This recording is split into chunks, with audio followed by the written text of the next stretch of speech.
They called her strange. They said she talked to animals. But when disaster came to the village, They called her strange. They said she talked to animals.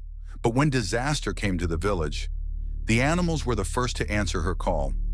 In a quiet village surrounded by forests and open plains, there lived a young girl named Nia.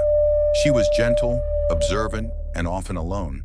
While other children played, Nia listened. To the wind in the trees, to the birds in the sky, to the footsteps of animals passing through the grass.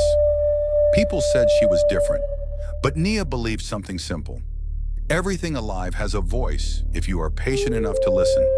From a young age, animals trusted her, birds landed on her shoulders, goats followed her through the village. Even the wild dogs never barked when she passed. She didn't command them, she understood them. Her grandmother once told her, "Connection is stronger than control." Nia never forgot those words. One season the rain stopped coming. The river shrank, crops began to fail, and strange things started happening. Elephants moved closer to the village. Monkeys raided farms. Snakes appeared near homes. Fear spread quickly. The villagers blamed the animals. "They are attacking us," they said. "We must drive them away." But Nia felt something was wrong. That night, Nia walked into the forest alone. She sat quietly beneath an old tree and listened. The animals spoke, not in words, but in feeling. The forest was dying. Water sources had vanished. The animals weren't invading. They were escaping. Their homes were gone.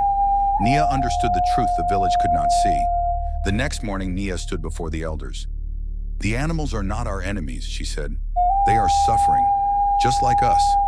The villagers laughed. What does a child know? But when Nia spoke, birds gathered.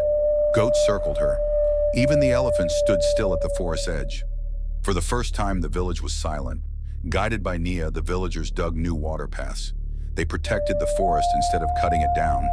They shared land instead of fighting over it. Slowly, the rains returned. The animals retreated peacefully. The village healed, not through force, not through fear, but through connection. From that day on, Nia was no longer called strange. She was called the listener, and the village learned a timeless truth. When you listen instead of dominate, when you understand instead of destroy, life listens back. If this story touched your heart, like this video, subscribe and share it with someone who believes in connection over conflict. Because the world doesn't need louder voices, it needs better listeners.